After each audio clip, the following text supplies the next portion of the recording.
بسم اللہ الرحمن الرحیم والصلاة والسلام علی رسولہ الکریم۔ ناظرین کرام، دستک ٹوڈے چینل کے ذریعے ہم ایک بار پھر آپ سے مخاطب ہیں۔ آج ہم معراج النبی صلی اللہ تعالی علیہ وسلم کے بارے میں کچھ جاننے کی کوشش کریں گے۔ اس ایپیسوڈ میں ہم جانیں گے کہ معراج النبی کیا ہے، کب پیش آیا، کس طرح سے پیش آیا، اور اس کے دیگر حالات و کیفیات ہم جاننے کی کوشش کریں گے۔ ناظرین کرام، اس ایپیسوڈ میں سب سے پہلے میں آپ کے سامنے معراج النبی صلی اللہ علیہ وسلم کا انٹروڈکشن تعارف پیش کروں گا کہ یہ کیا ہے۔ معراج النبی صلی اللہ علیہ وسلم نبی پاک کے معجزات میں سے ایک معجزہ ہے۔ معجزہ ان باتوں کو کہتے ہیں جو عقل کو حیرت میں ڈال دے اور عام طور پر وہ باتیں پیش نہ آتی ہوں اور وہ عقل سے پرے ہوں، ان چیزوں کو معجزہ کہتے ہیں۔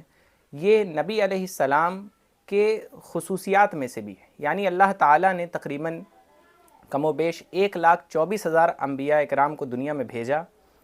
ان میں ہر ایک نبی کو اللہ تعالیٰ نے کچھ نہ کچھ معجزات عطا فرمائے، لیکن نبی پاک علیہ السلام میں ان تمام معجزات کو اللہ تعالیٰ نے جمع فرمایا اور کچھ ایسے مخصوص معجزات اپنے حبیب علیہ السلام کو عطا فرمائے جو صرف انہی کا خاصہ ہے، جو صرف ہمارے نبی کا ہی حصہ ہے، دیگر انبیاء اکرام کو وہ خصوصیت حاصل نہیں ہے۔ معراج النبی صلی اللہ علیہ وسلم کا واقعہ ایک عظیم معجزہ ہے جو ہمارے نبی علیہ السلام کا خاصہ ہے۔ ہمارے نبی سے پہلے جسمانی معراج کسی بھی نبی کو دنیا میں اللہ تعالیٰ نے عطا نہیں فرمائی۔ معراج کو معراج کیوں کہتے ہیں؟ یہ اوریجا سے بنا ہے، یعنی بلند کرنا، مجھے بلند کیا گیا۔ نبی علیہ السلام نے حدیث شریف میں جو معراج کا واقعہ بیان فرمایا ہے، اس کے لیے جو لفظ استعمال کیا ہے وہ ہے اوریجا بی، مجھے بلندی پر بلایا گیا یا بلند کیا گیا، اسی لیے اس واقعے کو واقعہ معراج کہتے ہیں۔ اس کا دوسرا نام واقعہ اسرا بھی ہے، کیونکہ اللہ تعالیٰ نے قرآن مجید میں فرمایا ہے سبحان الذی اسرا بعبدہ لیلا من المسجد الحرام الی المسجد الاقصی۔ اللہ تعالیٰ نے فرمایا پاک ہے وہ ذات جس نے اپنے محبوب کو رات کے ایک چھوٹے سے حصے میں مسجد حرام سے مسجد اقصی تک سیر کرائی۔ اسرا کا معنی عربی میں ہوتا ہے رات میں سیر کرنا، رات میں کہیں جانا، اس لیے اس رات کو شب اسرا بھی کہتے ہیں اور شب معراج بھی کہتے ہیں۔ معراج النبی صلی اللہ تعالی علیہ وسلم، یہ اس معجزے میں نبی علیہ السلام کے گھر حضرت جبریل علیہ السلام تشریف لائے اور پھر ایک سواری پیش کی جسے براق کہتے ہیں، اور اس سواری پر سوار ہو کر نبی علیہ السلام پہلے مسجد حرام، پھر وہاں سے مسجد اقصی یعنی بیت المقدس، وہاں تشریف لے گئے۔ وہاں تمام انبیاء کرام موجود تھے، نبی علیہ السلام نے ان کی امامت فرمائی۔ بعدہ نبی علیہ السلام نے آسمانوں کی سیر فرمائی، پہلے آسمان، دوسرے آسمان، تیسرے آسمان، اور وہاں بہت سارے مشاہدات بھی فرمائے۔ پھر اس کے بعد جنت جہنم کی بھی سیر فرمائی اور وہاں لوگوں کے حالات کا مشاہدہ کیا، لوگوں کو دیکھا۔ اس کے بعد نبی علیہ السلام سدرۃ المنتہا پر گئے۔ سدرۃ المنتہا پہ حضرت جبریل علیہ السلام ٹھہر گئے اور فرمایا میں اس سے آگے نہیں جا سکتا۔ اس کے بعد نبی علیہ السلام کو اللہ تعالیٰ نے اپنی خصوصی ملاقات کا شرف عطا فرمایا، یعنی اپنے قرب خاص میں بلایا۔ ناظرین کرام، یہ ایک اجمالی خاکہ تھا معراج کے تعلق سے۔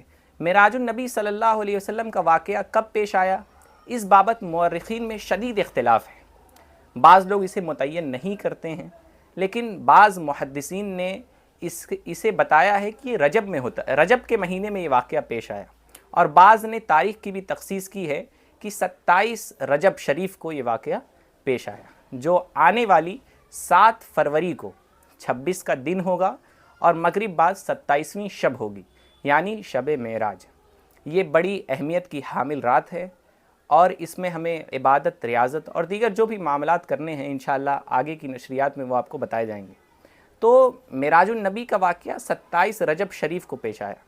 نبی پاک علیہ السلام کی ہجرت سے پہلے یہ واقعہ پیش آیا ہے، مورخین نے کوئی سال متعین نہیں فرمایا ہے، یعنی نبی علیہ السلام جب مکہ شریف میں موجود تھے، ابھی ہجرت کر کے مدینہ نہیں گئے تھے، اسی وقت یہ واقعہ پیش آیا ہے۔ معراج کا واقعہ نبی علیہ السلام کے لیے کوئی خواب نہیں تھا، نبی علیہ السلام کو یہ حالت بیداری میں ہوا اور یہ جسمانی معراج تھی، اور اس کے بہت سارے سائنٹیفک ریزنز بھی ہیں۔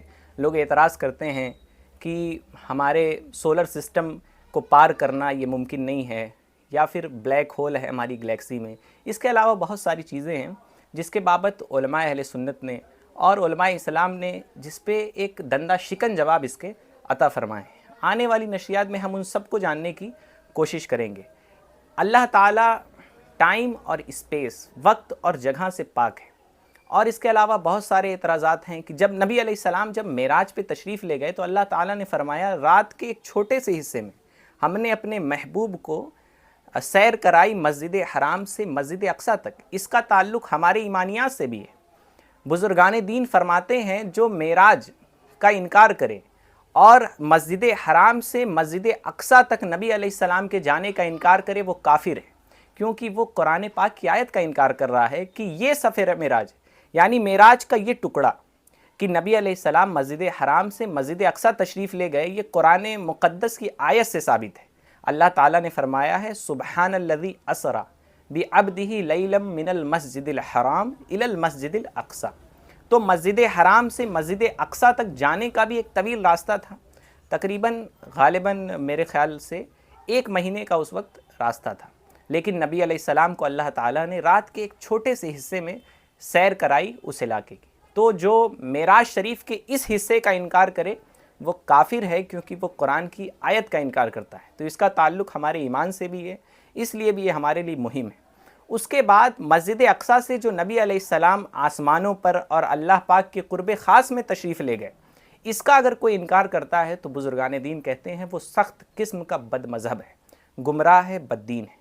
تو ناظرین کرام، معراج کا واقعہ ایک مسلمان کے لیے کتنا اہم ہے اگر ہم اس کے بارے میں جانیں، یہ ہمارے عقیدے سے بھی متعلق ہے، یہ اعمال سے بھی متعلق ہے کہ اسی شب اللہ تعالیٰ نے مسلمانوں پر نماز فرض فرمائی، اسی شب نبی علیہ السلام کو اللہ تعالیٰ نے امتیوں کے لیے نبی علیہ السلام کے ذریعے نماز کا تحفہ عطا فرمایا۔ تو یہ شب ہمارے اعمال سے بھی متعلق ہے، یہ شب ہمارے عقائد سے بھی متعلق ہے، اس لیے شب بڑی مہم ہے۔ اسی مقصد کے تحت دستک ٹوڈے معراج النبی کے اس خاص موقع پر آپ کے لیے نشریات لے کر حاضر ہوا ہے۔ ہم انشاءاللہ آئندہ ایپیسوڈز میں علماء اکرام سے دیگر باتیں، شب معراج ہمیں کیسے گزارنی ہے، شب معراج کی اہمیت کیا ہے، اور معراج النبی صلی اللہ علیہ وسلم کا واقعہ روحانی طور پر ہوا یا جسمانی طور پر، اس پر مزید دلائل و براہین سے آپ کو آگاہ کرنے کی کوشش کریں گے۔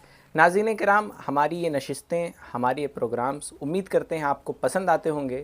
کمنٹ باکس میں آپ اپنے مفید مشوروں اور رائے سے ہمیں نوازتے رہیے، اور ہمارے پروگرامز کو لائک اور شیئر ضرور کیجئے، اور ہمارے چینل کو سبسکرائب کیجئے تاکہ آئندہ ہونے والی نشریات آپ تک سب سے پہلے پہنچ سکے۔ میں محمد انس قادری، دستک ٹوڈے گورکھپور۔